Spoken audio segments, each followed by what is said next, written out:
Hi NEET aspirants, welcome to Vari Medical Academy. Vari Medical Academy சார்பாக அனைத்து விதமான topic சார்ந்த ஒவ்வொரு வீடியோவும் இனி வரும் நாட்களில் உங்களுக்கு வரும். உங்களுக்கு இதை சார்ந்த சந்தேகங்கள், கேள்விகள் எதுவாக இருந்தாலும் கமெண்ட்ஸில் பாஸ் பண்ணுங்க. எங்கள் எக்ஸ்பர்ட் ஃபேக்கல்ட்டி மெம்பர்ஸ் போடுற வீடியோஸ் பிடிச்சிருந்ததுன்னா ஷேர் பண்ணிக்கோங்க. அந்த வீடியோ ரெகுலராக உங்களுக்கு வரணும்னா சேனலை சப்ஸ்கிரைப் பண்ணிக்கோங்க. Thank you. Wish you all the best. Hi students, this is Dr. K. Selvaraj, Botany NEET faculty. Now this class we will see the sexual reproduction of flowering plant. What is sexual reproduction? Sexual reproduction means the involvement of gamete is called sexual reproduction. Both male and female gamete production. After the production of male and female gamete, both the gametes are fused, forms a zygote and the embryo development. This process is called sexual reproduction. Sexual reproduction of flowering plant. What is flowering plant? Generally, all plants in the world that are classified into two categories based on whether the plants are flowering or not. If the plants are flowering, that plants are comes under one category that is called phanerogames. If the plants are non-flowering, that plants are comes under one category that is called cryptogame. That is basic classification of a plant. In plant sexual reproduction, the flowering part of a plant is androecium and gynoecium. Generally, the flower is a reproductive organ of a plant. The flower is a reproductive organ of a plant. Each flower contains 4 different parts. That is 4 different valves.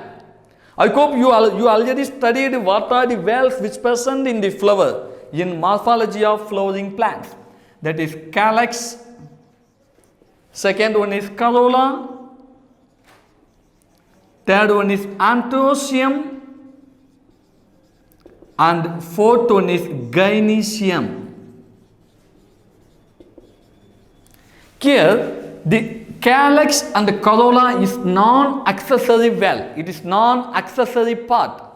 The androecium and the gynoecium are accessory part because the male gamete and the female gametes are produced only in this accessory part. Let me see how this androecium produces a male gamete and the gynoecium produces female gamete one by one.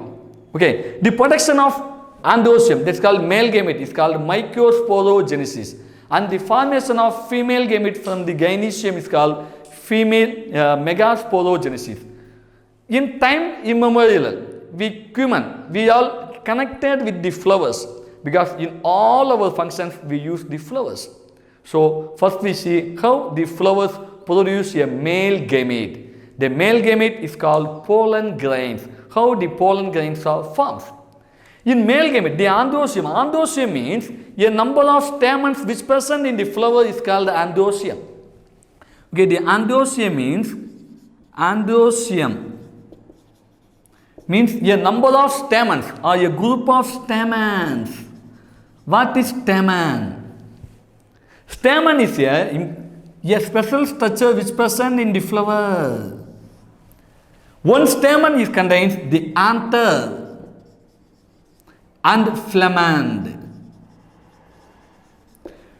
The length of filament differs from plant to plant. Okay, the length of filament differs from plant to plant.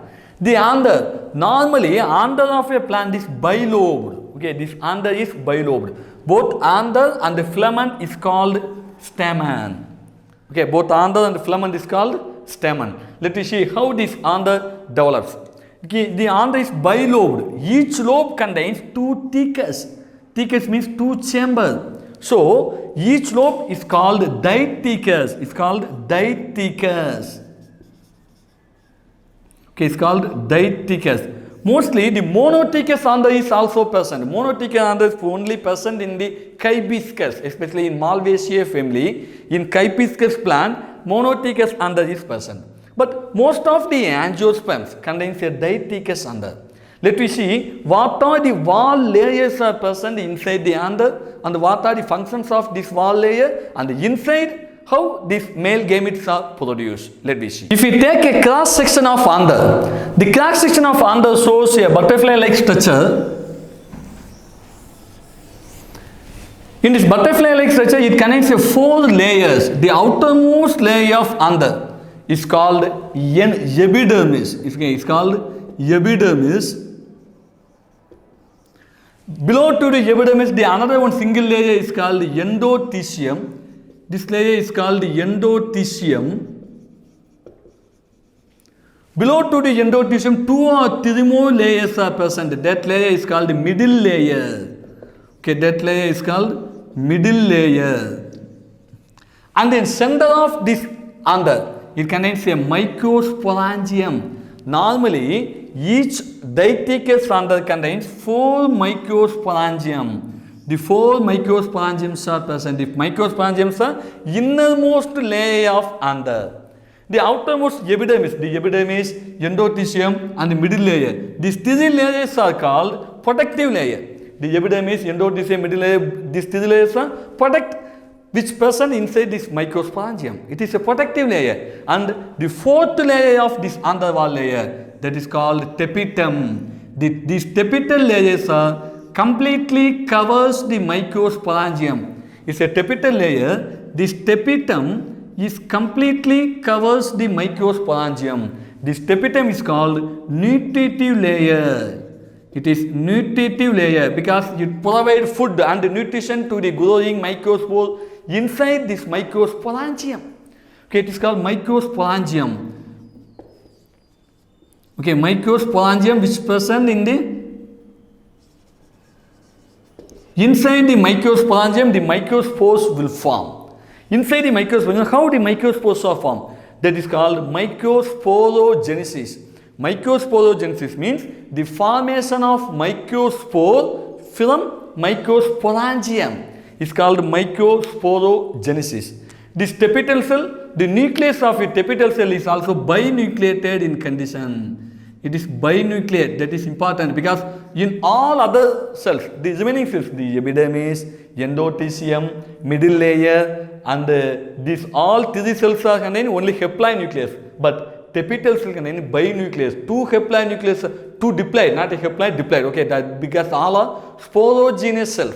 Endothecium, epidermis, middle layer cells, sporogenous cells. These are vegetative cells. So the nucleus condition is diploid, but single nucleus is present. Tapetum also diploid nucleus, but 2 nucleus is present. So it is called binucleated in condition. Why tapetums are binucleated? Because if more than 1 nucleus is present, if the cell disintegrates, it produces more energy. That's called more food material. So the tapetum is a nutritive tissue which provide nutrition to the growing microspore. So it is binucleated condition. It produces more nutrition to the growing spore which produce through the microsporangium. Okay, let us see how the spores are produced inside the microsporangium. Inside the microsporangium, so many cells are present. These cells are called sporogenous cells. Okay, inside the microsporangium, cells are present. These cells are called sporogenous cells. Okay, sporogenous cells. Generally, these tissues called sporogenous tissues. Okay, let us see what is microsporangium. Microsporogenesis means from the microsporangium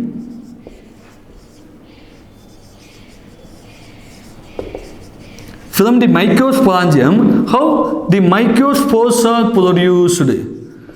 Okay, the microspores are produced. The microspore is otherwise called pollen grain. It is called pollen grain. How the pollen grains are produced from the microsporangium? This method is called microsporogenesis. Microsporogenesis. During this microsporogenesis process, first inside the microsporangium, the sporogenous cells are present. The sporogenous cells are present. First, the sporogenous cells, modified into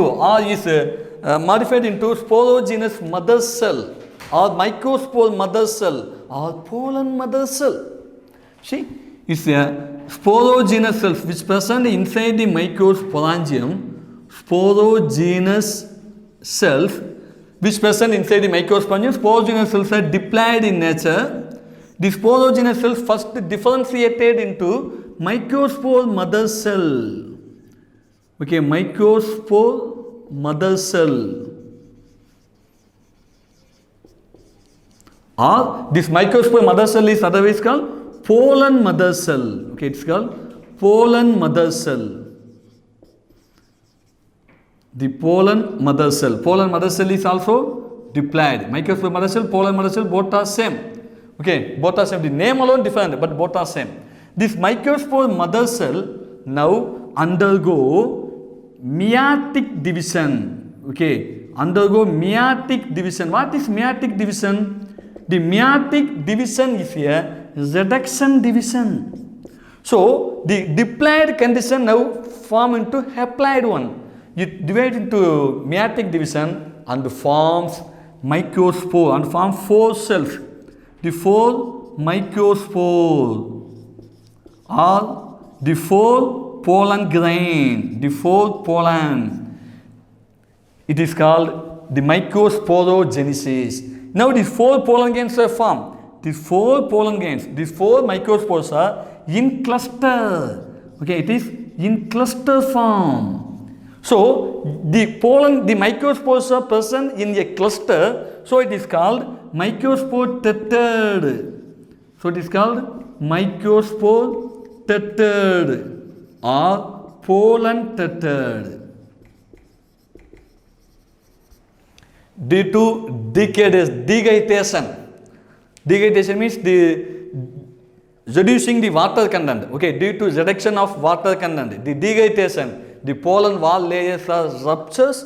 These pollen tetrads are separated into a single microspore because at the time of formation 4 microspores are formed. 4 pollen grains are produced. These are in cluster form. After the degradation, it is reduced. Then a single microspore are produced. A single microspore or pollen grain, single pollens are produced. Now these pollens are dehisced and dispersed to the environment. Okay.